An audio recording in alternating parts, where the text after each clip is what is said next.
పవన్ కళ్యాణ్కి హెచ్చరిక జారీ చేస్తున్నాం. నీ ఉడత ఊపుళ్ళకి నీ చెంచాగాళ్ళని పంపించినంత మాత్రాన పేరుని నాని కానీ వైఎస్ఆర్ కాంగ్రెస్ పార్టీ కానీ నీ ఉడత ఊపుళ్ళకి ఊగేది లేదు, దడిసేది లేదు.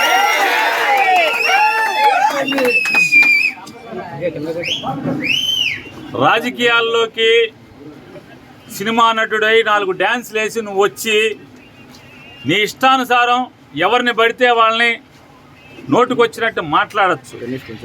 నోరుకి అదుపు లేకుండా ఏది పడితే అది మాట్లాడచ్చు. ఒక సిద్ధాంతం ఉండదు. నిన్నేమో కులం లేదంటావు, నిన్న మతం లేదంటావు, ఇవాళేమో మతాల్ని రెచ్చగొడతావు. హిందువులందరూ బయటికి రండి, అదే చర్చిలోనో మసీదులోనో ఏదైనా జరిగితే వాళ్ళందరూ రోడ్డెక్కరా, వాళ్ళకు చూసి వాళ్ళకున్న ఐకమత్యం కూడా హిందువులకు ఉండదా అని మాట్లాడుతుంటే ఈ రకంగా సమాజంని కులాల పరంగా మతాల పరంగా ఎన్నికల ముందు వరకు కులాల పరంగా రెచ్చగొట్టి ఇవాళ మతాల పరంగా రెచ్చగొట్టేటువంటి దౌర్భాగ్య నీచ రాజకీయాలు చేస్తున్నటువంటి పవన్ కళ్యాణ్ని ఎండగట్టాను. అయ్యా, గతంలో నువ్వేనా బ్యాప్టిజం తీసుకున్నావు, గతంలో నువ్వేనా బ్యాప్టిజం తీసుకున్నా అని చెప్పావు, నువ్వే కదా ఆయన, నువ్వేనా? మరి నువ్వే అయితే ఇవాళ యాషాలేంటి, డ్రామాలేంటి? అంతకుముందు యాషాలేంటి, అంతకుముందు భాష ఏంటి, అంతకుముందు డ్రామాలేంటి? ఇవాళ ఒక బాధ్యతాయుతమైనటువంటి ఉప ముఖ్యమంత్రి పదవిలో ప్రభుత్వంలో ఉండి బాధ్యత లేకుండా ప్రవర్తించటం ఇది సిగ్గుమాలినతనం కాదా అని నేను ప్రశ్నిస్తే, నిన్న మధ్యాహ్నం నేను ప్రశ్నిస్తే ఆర్గనైజ్ చేసుకుని సిగ్గు లేకుండా ఒక 50 మందిని పోగేసి తాగిచ్చి మా సందు మొదట్లోకి వచ్చి 4 కేకలు వేస్తే దడుస్తారా అంట? ఆగుతారా? గుడివాడ వెళ్తే కారు మీద రాళ్ళు అయితే మీ ఇంటికి మా ఇల్లు ఎంత దూరమో మా ఇంటికి మీ ఇల్లు అంతే కూడా దూరం అనేది గుర్తుపెట్టుకో.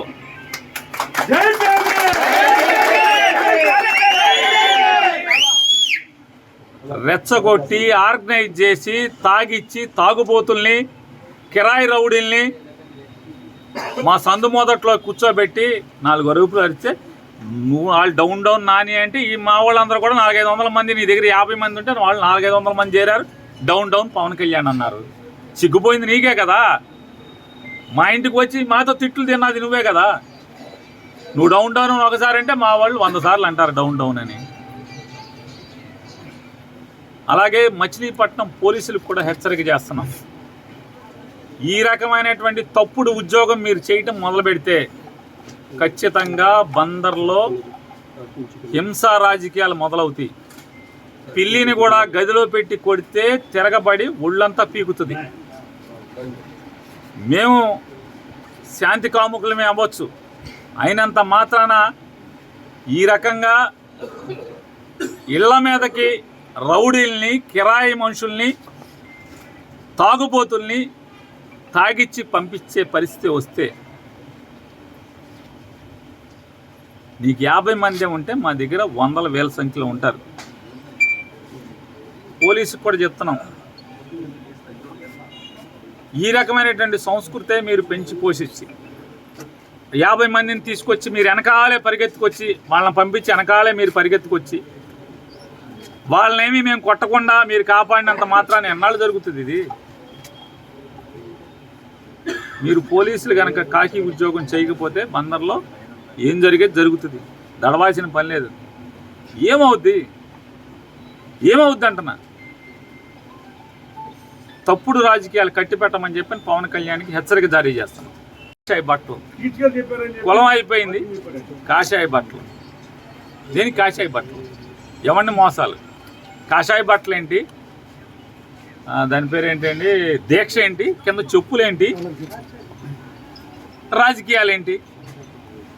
ఈ సినిమా షూటింగ్లో మళ్ళీ ఈ కాషాయ బట్టలు పీకేసి లోపలేమో అమ్మాయిలతో డ్యాన్స్ చేసి షూటింగ్ చేసి రావటం ఏంటి? ఎవడు కొట్టాడు ఇవన్నీ కూడా? ఎవరు కొట్టారంట? నిజంగా లడ్డూలో నిజంగా మలినాలు తప్పు జరుగుంటే ఈనాళ్ళు ఈ డ్రామాలు ఎందుకు మీరు అంటున్నా? మీ ప్రభుత్వం ఉండగానే కదా నూనె వచ్చింది, ఆ నెయ్యి వచ్చింది. ఆ నెయ్యి వస్తే మీ ప్రభుత్వంలోనే మీరెందుకు స్వామివారిని కళంకిత ప్రసాదాన్ని తయారు చేయించారు? మీదే కదా. తప్పుడు రాజకీయాలు చేస్తూ, కుల రాజకీయాలు, మత రాజకీయాలు చేస్తూ, సంఘంలో విద్వేషాలని ఈ రకంగా రెచ్చగొడుతూ పాపం మూట కట్టుకుంటున్నారు మీరు. ఇట్లాంటివి చేస్తే ఆగుతామా? బెదిరింపులు, ఇంటి ముందు దిష్టి బొమ్మ తీసుకొస్తే నేను కాషాయ బట్టలు వేసి 100 దిష్టి బొమ్మలు తగలబెట్టను. ఇది సునకానందం. ఈ దిష్టి బొమ్మ తగలడితే పవన్ కళ్యాణ్ తగలడిపోతాడేంటి? అది పేరు నాని దిష్టి బొమ్మ తగలడితే పేరు నాని తగలడిపోతాడా?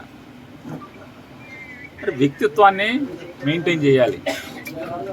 అంతేగాని పోతి పేరంటాల్లాగా మెట్లకి పసుపు కుంకాలు రాసుకుంటే ఏమవదు. పోతి పేరంటాలు అంటారు పల్లెటూళ్ళలో, గ్రామాల్లో పోతి పేరంటాలు అంటారు. ఉందాగా శంషేర్గా రాజకీయాలు చేయండి. వాళ్ళ అధికారంలో మీరున్నారు. జనాలకు ఇచ్చిన హామీలు జనాల్ని ఒక్క హామీ నెరవేర్చకపోగా వైజాగ్ స్టీల్ ప్లాంట్ ముందు నుంచి ఏం మాట్లాడావు? పాపం వేల మంది కార్మికులు రెక్కాడితే కానీ డొక్కాడినటువంటి స్టీల్ ప్లాంట్ ఉక్కు పరిశ్రమ కార్మికులు నాకు ఒక ఎంపీ ఇవ్వండి, పార్లమెంట్ బద్దలు కొట్టేస్తానని చెప్పావు. నాకు అమిత్ షా స్నేహితుడు, మోడీ స్నేహితుడు అని చెప్తావు.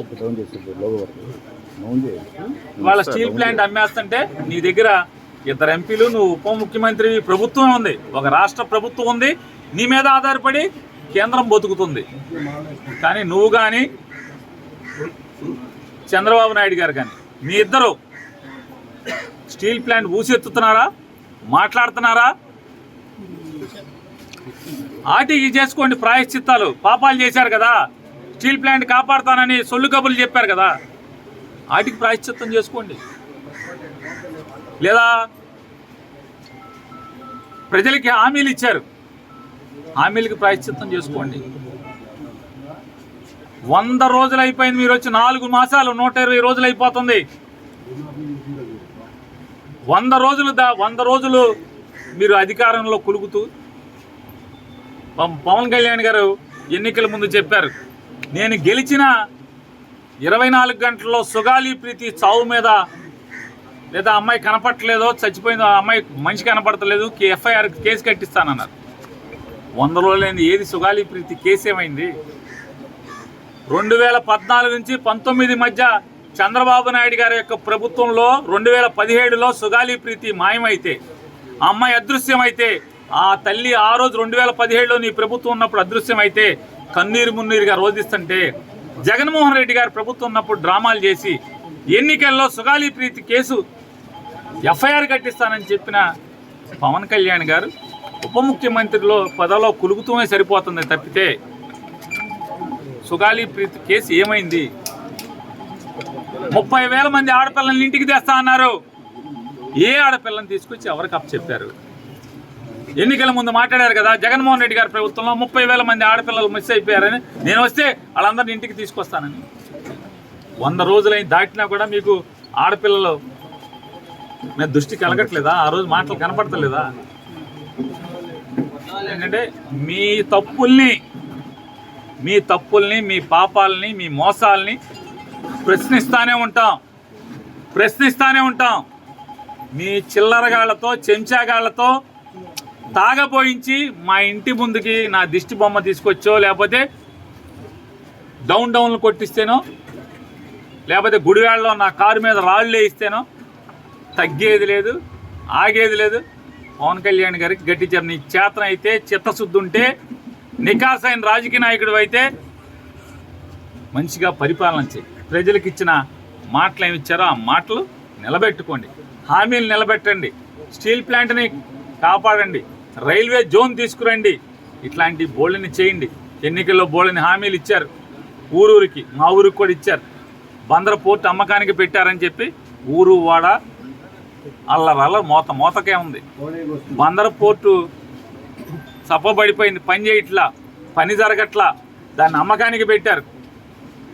అంటే పాపాలాపి మెడికల్ కాలేజీ జగన్మోహన్ రెడ్డి గారు ఆ కాలేజీకి అయ్యే ఖర్చు ప్రభుత్వం మీద భారం పడకుండా ఉంటాకి సుమారుగా 150 సీట్లలో 20 సీట్లు, అది కూడా ఎంసెట్ ద్వారా మెరిట్ ప్రకారం 20 లక్షల ఫీజు కట్టుకోండి అని చెప్పిన కాలేజీ మెయింటెనెన్స్ కోసం పెడితే ఇవాళ బందర్ మెడికల్ కాలేజీని కూడా అమ్మకానికి పెట్టినటువంటి ప్రభుత్వం మీది.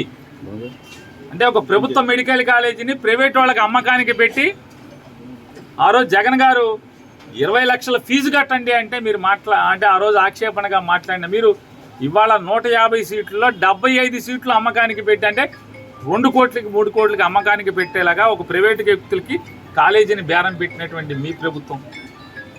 వాటిని సరిదిద్దండి, అట్లాంటి తప్పులు సరిదిద్దుకోండి. దేవుడు మిమ్మల్ని చల్లగా చూస్తాడు. అంతేగాని లడ్డూలో ఏమీ లేకపోయినా కూడా తప్పుడు మాటలు, నెయ్యి అందుకున్నది మీ ప్రభుత్వం లేదని మీ ఆఫీసర్ చెప్తాడు, కలిసిందని చంద్రబాబు చెప్తాడు, నువ్వు చెప్తావు, కలవలేదని చంద్రబాబు గారు కొడుకు చెప్తాడు, కలిసిందనేమో మీ ఆర్థిక మంత్రి చెప్తాడు. మరి మీరు ముఖ్యమంత్రిగా బాధ్యతలు తీసుకున్నాక మీరేసిన మీ సంతకం ద్వారా వచ్చిన ఈవో, జేఈఓ వీళ్ళందరూ ఉండంగా, మీ పాలకవర్గం ఉండంగా, మీ ప్రభుత్వం ఉండంగా నెయ్యి అందుకున్నది మీరు అంటే తప్పుడు నెయ్యిని లడ్డులో కలిపి ప్రసాదం పెట్టేశామని మీ మంత్రులు ఏం మాట్లాడతారు? ఒకడు కలపలేదంటాడు. ఇట్లాంటి దేవుడితో దుర్మార్గమైనటువంటి నీచ రాజకీయాలు చేసే కంటే కూడా ప్రజలకి మంచి చేసి మంచి అనిపించుకోమని హితవు పలుకుతాం.